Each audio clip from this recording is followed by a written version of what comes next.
On fiveeyes.tv. Today I'll be speaking with Leroy Logan, who is Police Superintendent at the Metropolitan Police Service. He's also the founder member and past chair of the National and London Black Police Associations. Welcome to fiveeyes.tv, Leroy. It's good to be here. Good.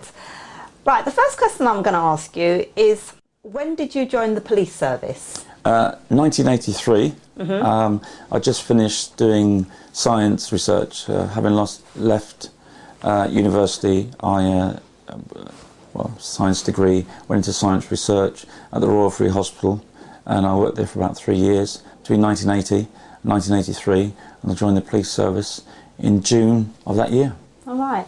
Well, that was going to be one of my questions, but can you tell me, was that something you always wanted to do? No, I mean, when I grew up in the sort of late 60s, 70s, I didn't have a great love for police because I was always getting stopped and searched. I was quite resentful of them.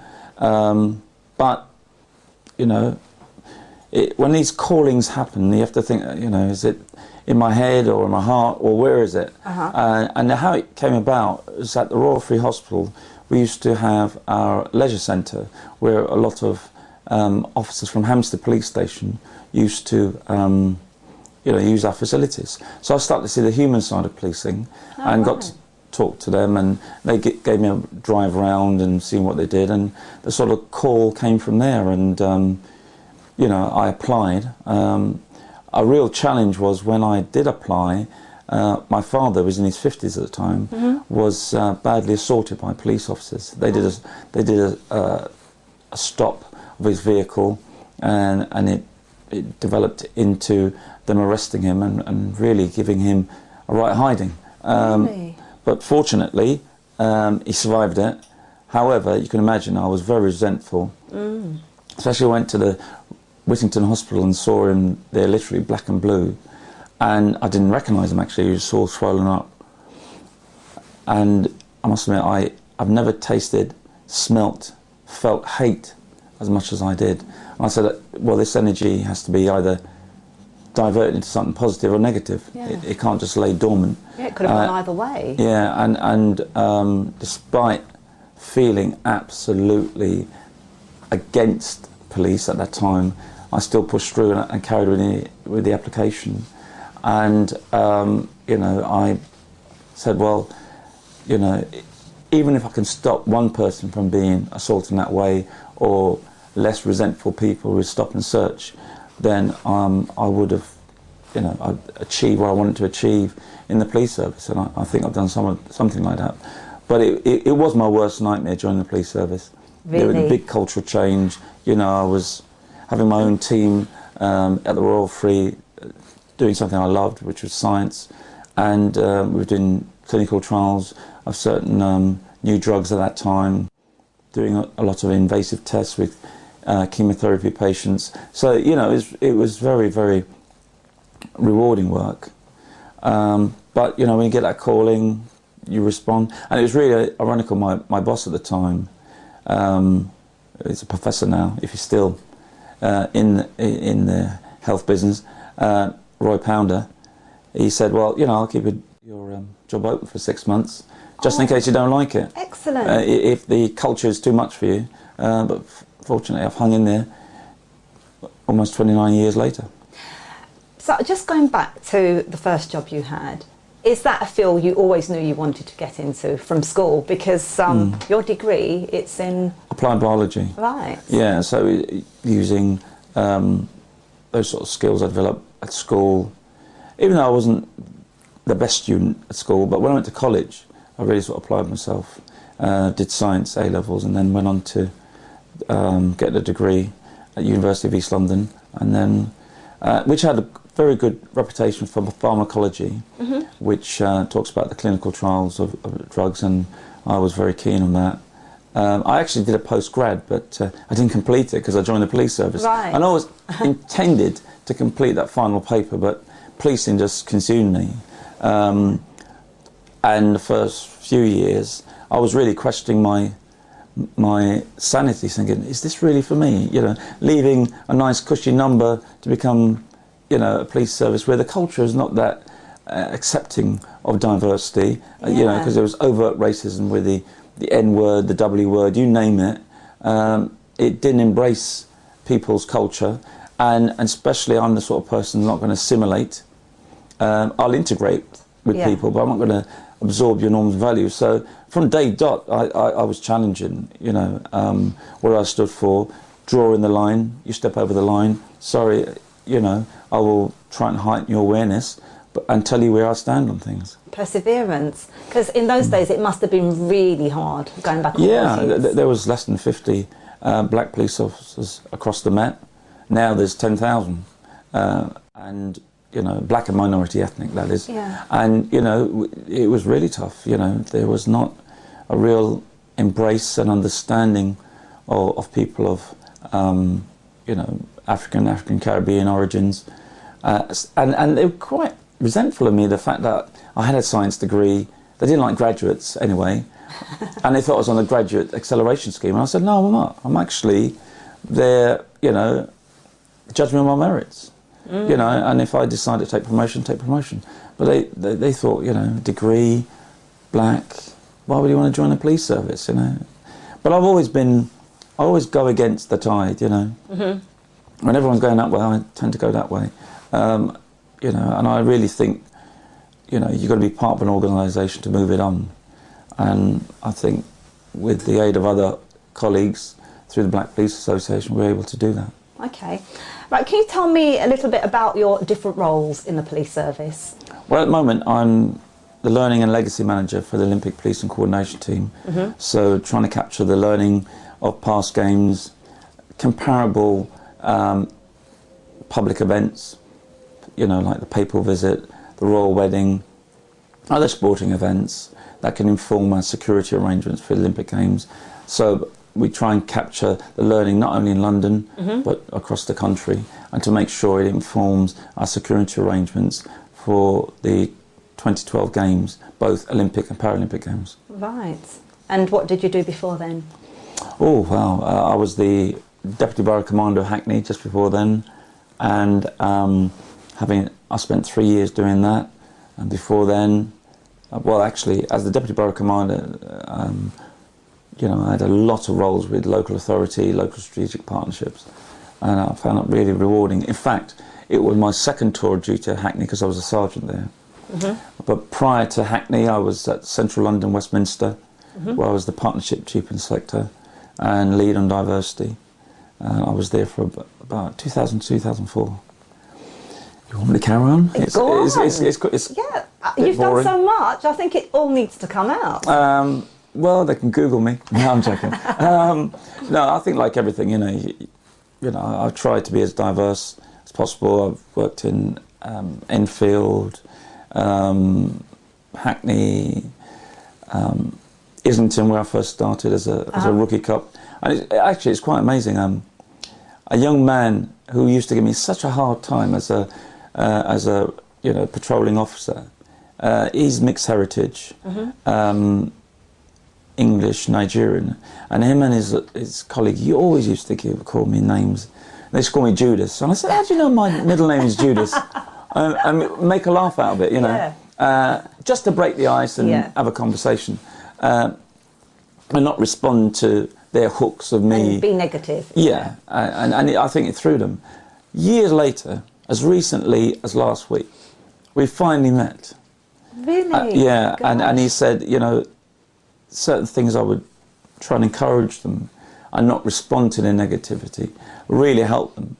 And in fact, one of them unfortunately passed away. He was stabbed. Or shot. I can't remember what he said, but you know, he died unfortunately. And the young man who's now in his 30s said it really helped him to really, you know, look at things so much differently.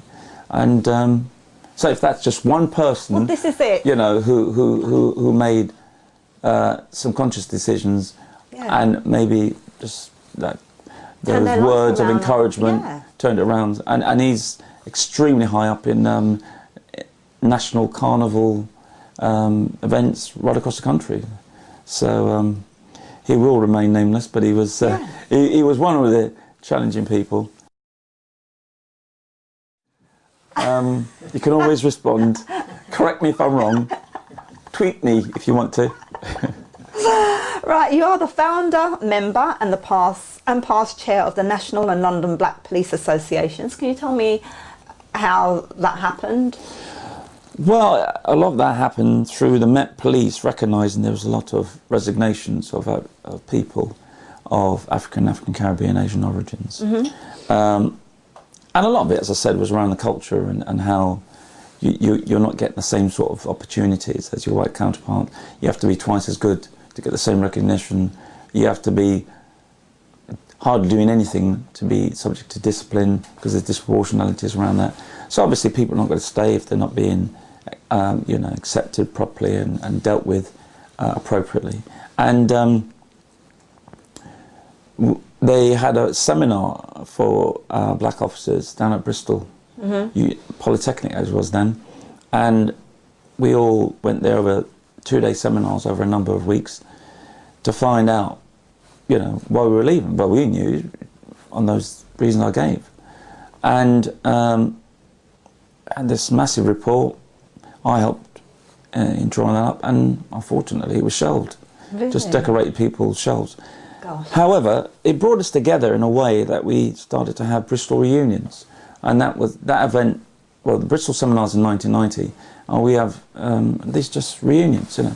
But we found through the years, the first 2 or 3 years, up until '93, the community used to come, and we were really surprised by that because we are part of the black community. Yeah. And we were really pleased that we had so much community support. So much so when they were becoming really big dances, 600-700 people, you know, central London hotels, and obviously we were selling tickets and we're starting to get money in, and we think, hold on here, we've got to formalise this because the last thing we want is the, you know, Her Majesty's revenue and customs people coming down on us. So we thought, no, and so we had our first founder meeting of the Black Police Association in April '93. Even though we didn't have a name at that time, we were all sorts of different options. But our founder member meeting was in April '93, which ironically was the same month Stephen Lawrence was murdered. Really? So, and our lives are actually running parallel with Doreen and Neville Lawrence, and you know, so it's quite again poignant that, you know, the conviction results were only last week or a couple of weeks ago. So you know, we realised there was an importance to work to reduce or eradicate racism within the organisation, to make it more appropriate for police officers and police staff to not only join the police service, to stay in the police service and progress, but you know, on meritocracy and diversity, but also to enhance service delivery to the black community, because there was a lot of issues around stop and search and death in police custodies, etc. So we had loads of meetings until September '94 when we launched, and that was the first Black Police Association in London, and I was involved in the executive throughout that time till its present day, and I was instrumental in, as we led up to the Stephen Lawrence inquiry in '98, more and more Black Police Associations were developing, and you know, we said, well, we need to formalise a national framework, and we set up the National Communication Network, and from that led to the National Black Police Association, and I was the first chair of that in 1998 to '99. That's a great achievement, don't you think? I suppose that's why they gave me the MBE, because of that, because you know, I was working so closely. much has come out of it. Yeah, in fact we were working closely with Jack Straw, and again, quite poignant. I was with Jack Straw last week at the House of Commons because we were doing a radio show called The Long View, and it was on Radio 4 on the 17th, I believe. Yeah, 17th, 2 days ago, and 17th of January, and it was showing some comparisons between Stephen Lawrence's murder and a similar sort of racist murder in the late 50s, a guy called Kelso Cochrane, and how, you know, police were seen not to be doing the best of jobs, and how that impacted it in that 50s incident. Suspects never came to trial. And we know with Stephen Lawrence there was 18-year gap before they came to trial, and we got two convictions, and you know, we know it's still an ongoing case, and you know, we want those suspects, of course we do, not to sleep too comfortably in their beds, you know, and hopefully we'll see justice done with them. Yeah, that would be great. Right, you mentioned your MBE. You have received a few awards and commendations. Can you tell me what they were for? Oh well, I don't always keep a mental record of these things, but yeah, I got the MBE for contribution to policing. A lot of that was around the national and London Black Police Association work. Also, you know, just getting you know, various awards for just helping people. So, you know, did some work with my old college, Hackney College, and I got the Association of Colleges Award together with Colin Firth. Yeah, he was one of the recipients, and I thought, if he can get an Oscar, so that's my next step. Not? I must get an Oscar. Yeah, why not? Yeah, well, they say the world is a stage. He's an actor. In it. You know what I mean? So you never know. Maybe when I retire in 2013, I might go on to the kick the floorboards, or what they call it, you know, a bit of acting. Yeah, so got some recognition around that. You know, my mind's got a bit blank about awards, really. I don't really note them, but go on to Google, man, and check them. Check the Google. Right, you mentioned going back when you could have gone either way, about what happened to your father. What advice would you give to anyone who wanted to join the police service? Well, if you've got that calling for policing, because the actual principles of policing are very laudable. We're supposed to be peacemakers, and you know, in my reference book, the Bible, it says, you know, in Matthew 5, I think, of the Beatitudes, you know, as peacemakers, we're sons and daughters of God. So, you know, that's the principle in which a lot of the things that I adhere to, and of course, you know, we should not shy away from any organisation, wherever our calling is. You know, there shouldn't be any no-go era for anyone who believes that's their calling. So if you've got that principle in your mind and you want to help people, because again, when we join the police service, we actually swear allegiance to the Crown. We're royal appointees. Not to get too big-headed about it, but, you know, and that's a good and a bad thing. But we actually do swear to protect life and property and the Queen's peace. And I think, you know, if you know your principles of why you join, and you know that you're there as a service to work with the public and all quarters, regardless of their background or culture or ethnicity, then you should be treating people with respect and dignity. Unfortunately, that's not the case, as we know, with all sorts of disproportionalities around Section 1 stop and search, Section 60, areas of demarcation where you fear violence. You're almost 20 times more likely to be stopped and searched in those areas under Section 60 if you're black than you're white. So, you know, all these sort of things. But I would encourage anyone. And we are starting to see people join, and they're staying longer, but they're not progressing as they should. So, you know, we're still doing work around seeing progression, because at the moment there's only one black borough commander. And when I use the term black, I'm talking about African, Caribbean, Asian origins. So we've got an Asian borough commander in Harrow. We've only got one chief officer of Asian descent. So, you know, a few years ago, we used to have 4 or 5 in each of those ranks. Really? Yeah, so we've actually gone retrograde. And, you know, it is unfortunately 1 step forward, 2 steps back, because the default position of the police service is a white, male-dominated, matriarchal organisation, which does not naturally lend itself to diversity and support and engaging all sorts of communities, internally and externally. So, and that's one of the reasons why myself and the rest of the BPA said that the police service was institutionally racist in the Stephen Lawrence inquiry, when we gave evidence, written and oral, in 1998.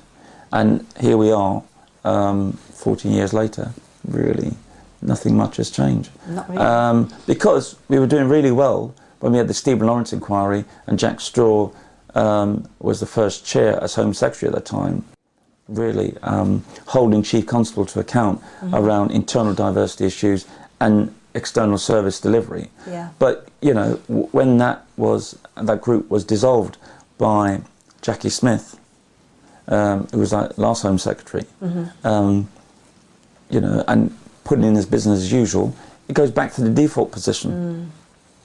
And, you know, because if you don't hold people to account, they don't get measured on it, it's not going to be done. And it's quite ironical that, you know, Jackie Smith fortunately fell from grace, and she's now doing a lot of media. So she actually interviewed me on LBC about, you know, this. It was just after the verdict of the Lawrence inquiry, so it's a bit poetic justice, really. And I thought to myself, should I mention the fact that you dissolved the Stephen Lawrence steering group and race fell off the agenda, and now we're trying to put it back on the agenda? And you could see her face, and she said, I said, I won't say it now because I don't want you to choke on your tea. So, you know, I said, finish your tea and I'll tell you about it. But she'd already knew where I was coming from, so she did accept that it was a certain amount of, how can I say, short-term thinking. And Jack Straw was falling in line when Jackie Smith was Home Secretary. But even he, as I said, with this Long View broadcast, Radio 4 last week, has changed his tune. So it's amazing that, isn't it? Yeah. There's one thing about me, I'm consistent. You know, you might not agree with me, but you have to respect me for my persistence and determination. I was going to say, you are a great role model, but you've also got a very strong character. So I think that probably helped as well, being in the force, because it could break anyone. You could have gone in and, you know, left quite easily. Well, to be honest, I'm pretty resilient. You know, just leaving my comfort zone in science into a real culture shock for me. You like a challenge, don't you? Yeah. You know, and I'm a great believer. Sometimes your best breakthroughs can come through your worst nightmares. You know, and it was a nightmare. And as I said, I questioned my sanity for a number of years, for 10 years, until we set up the BPA, and then I realised we're there as a critical mass to move the organisation on and hopefully improve your service delivery. Because I think the more understanding and accepting and treating people appropriately in the diversity arena internally, you're more equipped to serve the needs of a diverse community. And there's that inextricable link. Yeah, definitely. This is Paulette on fiveeyes.tv speaking to Leroy Logan. We'll be back shortly.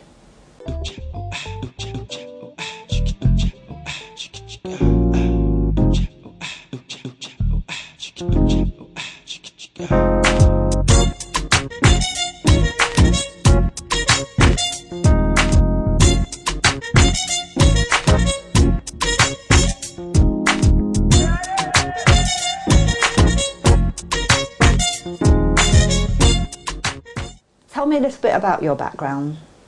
What do you mean, where I grew up and where all you that? Grew up, yeah, yes.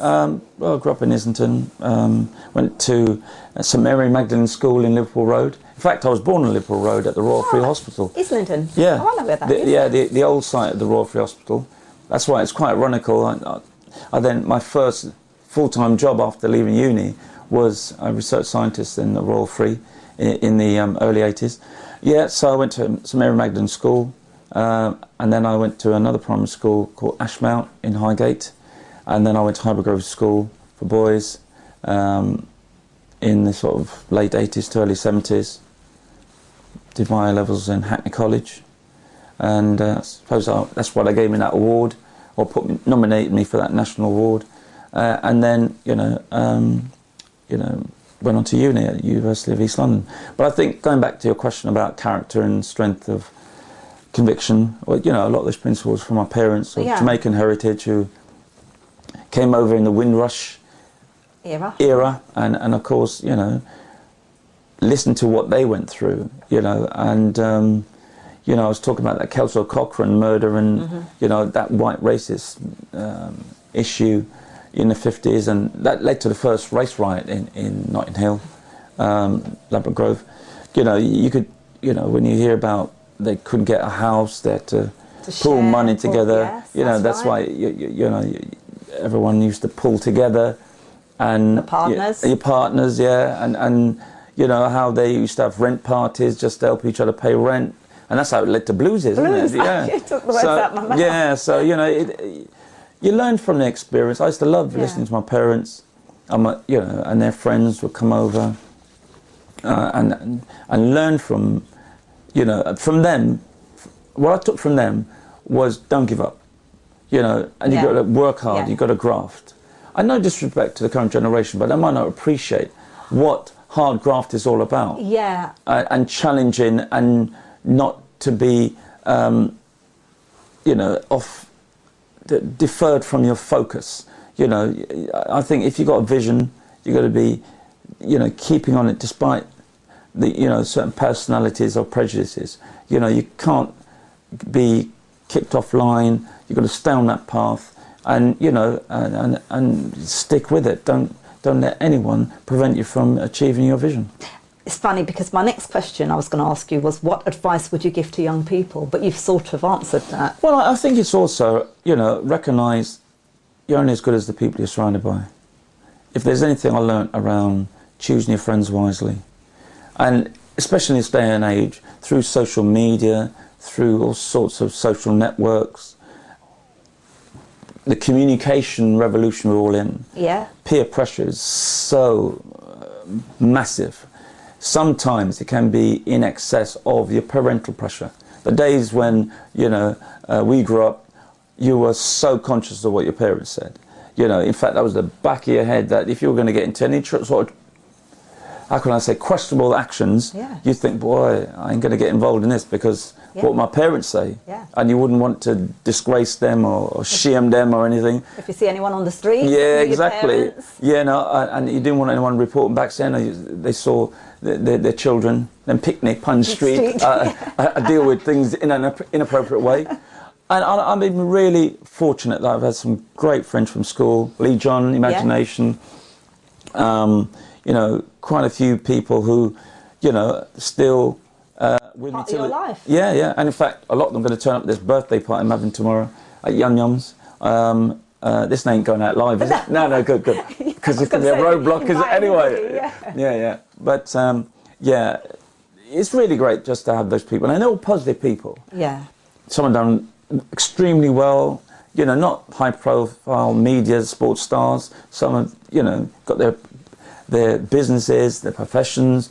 And even if things didn't work out with them, it's not so much what's happened to them, it's how they dealt with it, how they solved those problems. That's right, definitely. And I think if there's anything, again, I talk from my parents, it's how they dealt with problems. So that even as a parent myself, I'd like to think my children, who are all adults, will see how, I've dealt with problems with my wife, and say, well, listen, even if you fall flat on your face even, it's progress. You learn by your experience, and also it's positive energy. Exactly. Not negative. And I invest time in something, so I'm not spending time, I'm investing it in the future. Even if it doesn't always work first time, I'm sure it works itself out. No, that's great. I understand that you played the trumpet and even performed live. When was this? Well, I learnt the trumpet at Highbury Grove School. I had a brilliant music teacher. Well, two of them. Terry Stockwell, who I think is still alive, used to call me Leroy. Leroy. Very French. Very French, and that's one of the reasons why I kept the name. Even though my mother used to call me Leroy. Leroy, yes. Yeah, but Leroy in French means the king, so I thought it's appropriate. I didn't know that. Yeah, Le Roi. And the reine is the queen. Oh. So, yeah, I kept the name for that. No, I'm joking. No. My mother would never forgive me if I changed my name. And how did I get onto that? Why did we get onto... Oh, yeah, the trumpet, yeah. So, my music teacher, Terry Stockwell, and Tony Cookson, brilliant guy, unfortunately he's passed away now. He taught me trumpet. And, you know, it wasn't just around just playing the instrument, but it's the rounded issue around... Discipline, yeah, everything. Yeah. You know, and understanding the importance of the arts.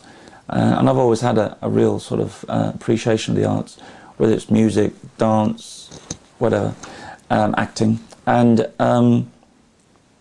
I, you know, went on to grade 7 at the London School of Music. And I was part of a youth jazz band from school. And I used to do some session work, you know, you performed studio. Live? Yeah, I performed at Royal Festival Hall and a few other places. So. Can I have your autograph, please? Well, yeah. We just joined the queue like everyone else, you know. But no, you know, and in fact, there was an opportunity to have been a full-time musician. But my dad said, "Go and get that decent job." I said, "But Dad, being a musician, you know," because Miles Davis was one of my greatest, I think, inspirations in music, and my dad said, "Yeah, but he's American. Go and get the decent job," which did cause a bit of resentment. But we, you know, praise God, we worked it out. Yeah. You know, but I think it's for a reason, because I wouldn't have been doing the job that I am, and that's right. I would like to think, you know, it sort of helped people. I mean, in terms of the police service, I mean, one of the things that other than working as a professional cop and getting commendations in Hackney for top performing borough for 3 years straight, unprecedented. Brilliant. Even now. Brilliant. But I think the most gratifying thing is what we set up in the Black Police Association 2001 in response to the Stephen Lawrence inquiry was our own leadership programme. And 10 years later, it's now equivalent to a GCSE. It's a 100-hour programme, and I do the trust and confidence excellent bit, and that module I put in has had such a, for me, it's really touched my heart. I get so many young people come up to me, and I don't recognise them because I met them when they were 14, 15. Now they're in their late teens, mid-20s, and they say, "Oh, I was in the 2002 programme, and I'm now married, and I'm this, and I'm that," and it's really positive. And for me, having had over 1,000 young people go through that, and you know, we don't want to be police officers. If they are, fine, great.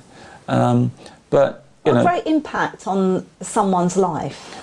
Well, I would like to think, you know, we've been able to give them a sort of more holistic view on their rights and responsibilities, developing positive peer groups. Mm-hmm. And in fact, our Young Black Positive Advocates is a direct evolution of the leadership programme. So they're award-winning organisation, and young people who are extremely clear on what they want to do. And in fact, with the August riots last year, 2 of the most outspoken young people are saying, "Listen, let's be positive, let's work this out, let's restore Harrogate," was 2 of our graduates from our leadership programme. Wow. You know, and they make you feel proud. Yeah, because, you know, that's why sometimes I get a hard time from my wife saying, "You know, you've got 3 children, just deal with them, but I've got another 3 million out there," and, you know, I just feel a sense of, you know, some of them don't have the advantages I had. Yeah. I mean, I came from very humble beginnings, yeah, and I still am. I'm not driving a big car, you see, I'm on the tube like everyone else, and buses and whatever.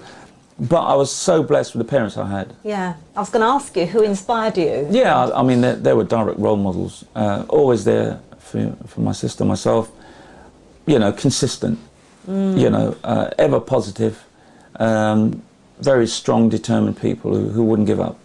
And, you know, they did their job, you know, I think they died. A very good job. Yeah, well, I like to think so. And they left us, my sister and myself, in good shape, you know, and Gretel and the children and all the other grandchildren, you know, because I always said, "Don't call my name when I pass," you know, and we can't, you know, they left us in good shape. and able to stand for the principles they passed on from the Caribbean. Excellent. No, that's great. What plans do you have for the future? Retirement! Retirement. Retirement and chilling out. Well deserved, I've got to say. Well, I like to think so. Well, you see, we're in the reality office. Yes. So that's one of my ambitions. It's a social enterprise. Reality stands for raising everyone's awareness of lives lost in the youth.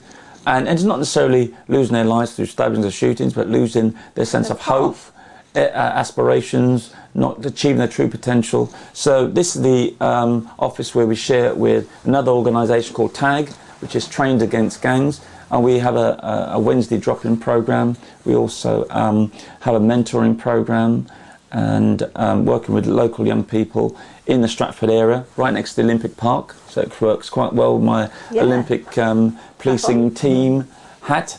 And also we work with other organisations of the voluntary, private and public sector, so that we'd engage young people and that active participation, we can signpost them to all sorts of initiatives. And we're trying to tie in a couple of initiatives with Hackney and Newham College, so there's that sustainability around further education. And then we do consultation and advisory work and a bit of public speaking and a bit of TV. You do so much. How do you fit everything in? Oh, with great difficulty. I've got a supportive family. Just see your wife. Yeah, well, yeah, and the children, actually, And the children, they're very good. As I said, they're all adults. They the whole family, the extended family, are very positive. And I suppose in a lot of ways, I'm used to doing sort of 18 hours a day. I don't sleep much. And I suppose that film with Meryl Streep about the Iron Lady, she only slept 4 or 5 hours a day. If it's good enough for Maggie, it's good enough for me. You. I might not have political affiliations, but I think I can lend myself to her focus. And there's this rap star, not a rap star, he's a rap motivational speaker. I think it's Eric Thompson, his name. They call him E.T. for short. Okay. And he says, he's going to give, he will give 3 points of success. And I wrote this down. Well, I didn't write it down. I put it in my mobile. So please excuse me, because I didn't get it all in. But the first point is, you've got to live success. You have to live and eat success. And he says, if you want success as important as breathing. Right. I'll remember that. And if you want success, make it as important as breathing. And I know there's a Gandhi quote that says, work as if you're going to die tomorrow, but learn as if you're going to live forever. And I think that's me. That's brilliant. And everyone complains that I don't sleep enough. But I think it's about absorbing, consuming so much in your day like a sponge, and don't sleep too long.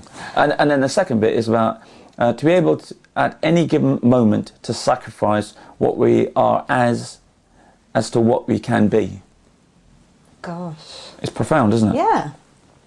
Every given moment to sacrifice what we are now as to what we want to be. I'm going to write those down when I leave. Yeah. And then pain is temporary. Unless you quit, then it becomes permanent. I think that's profound, isn't it? Yeah. Not bad for a rap star, isn't it?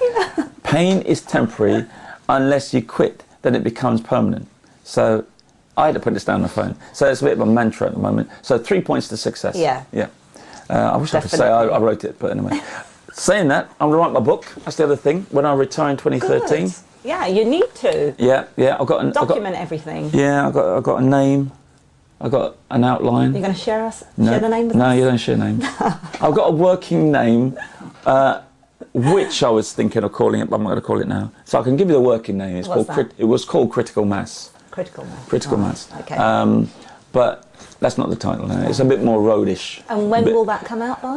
I would like to think when I sort of emerge out of that darkened room about sort of about early 2013, I think.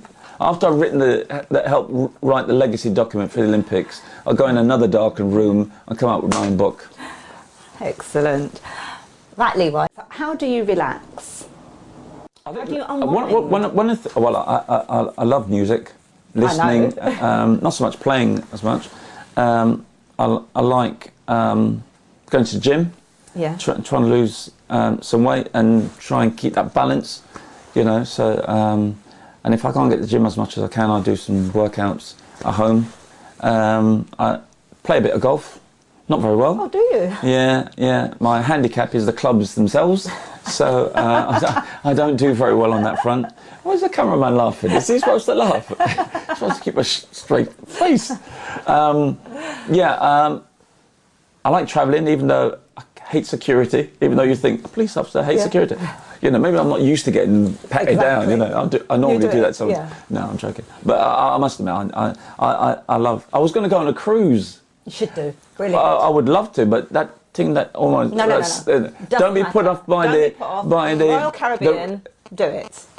Yeah, I was thinking of the. I wouldn't do it in the Med now because I'm not too sure if that. I'm not too sure if that ship's going to be moved in any time now. So yeah, I'll definitely do a Gulf of Mexico type job. Like travelling. I like people.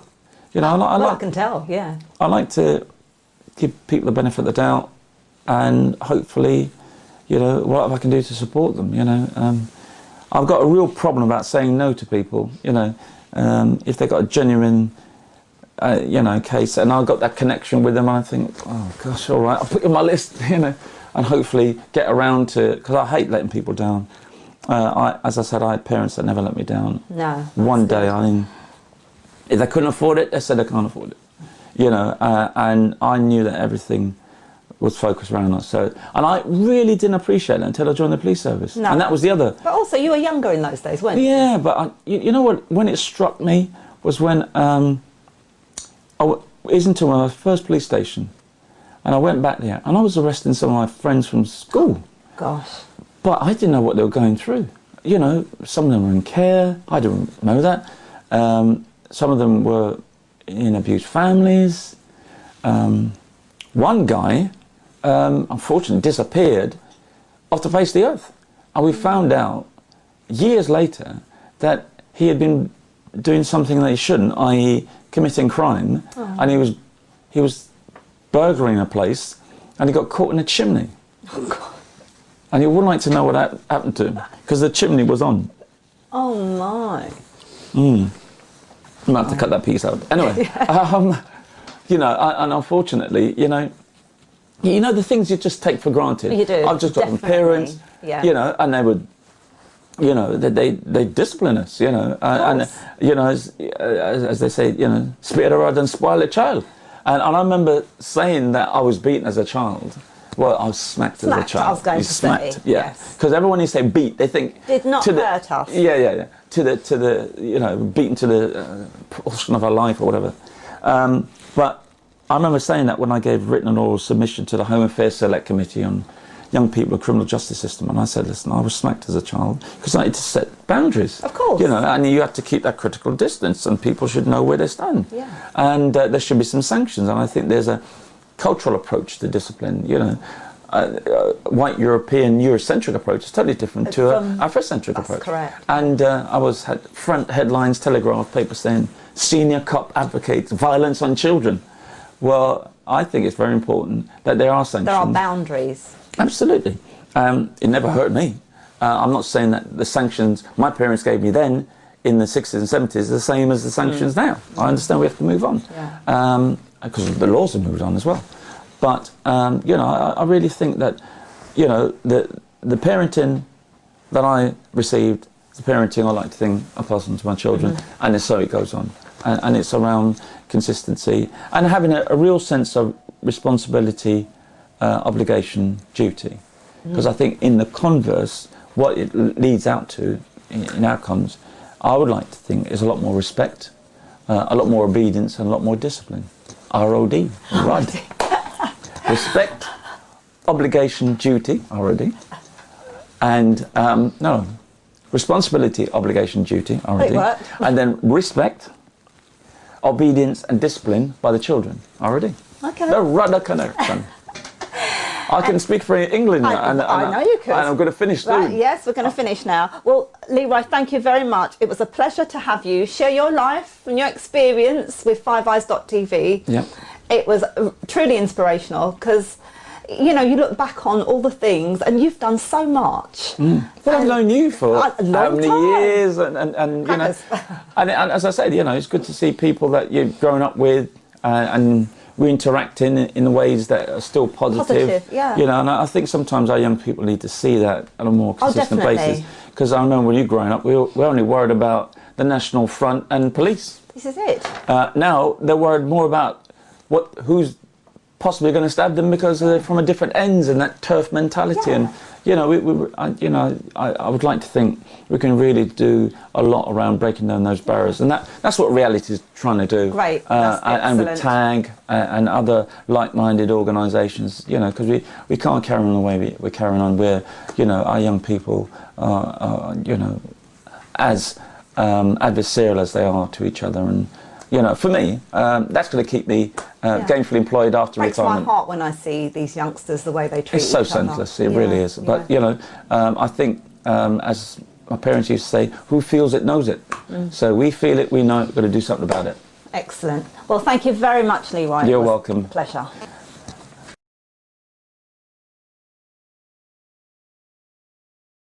This is Paulette on FiveEyes.tv. I've just been speaking with Police Superintendent Leroy Logan. Leroy Logan, been on FiveEyes.tv. It's been a really excellent experience and I feel at home. Hopefully I'll be called back again.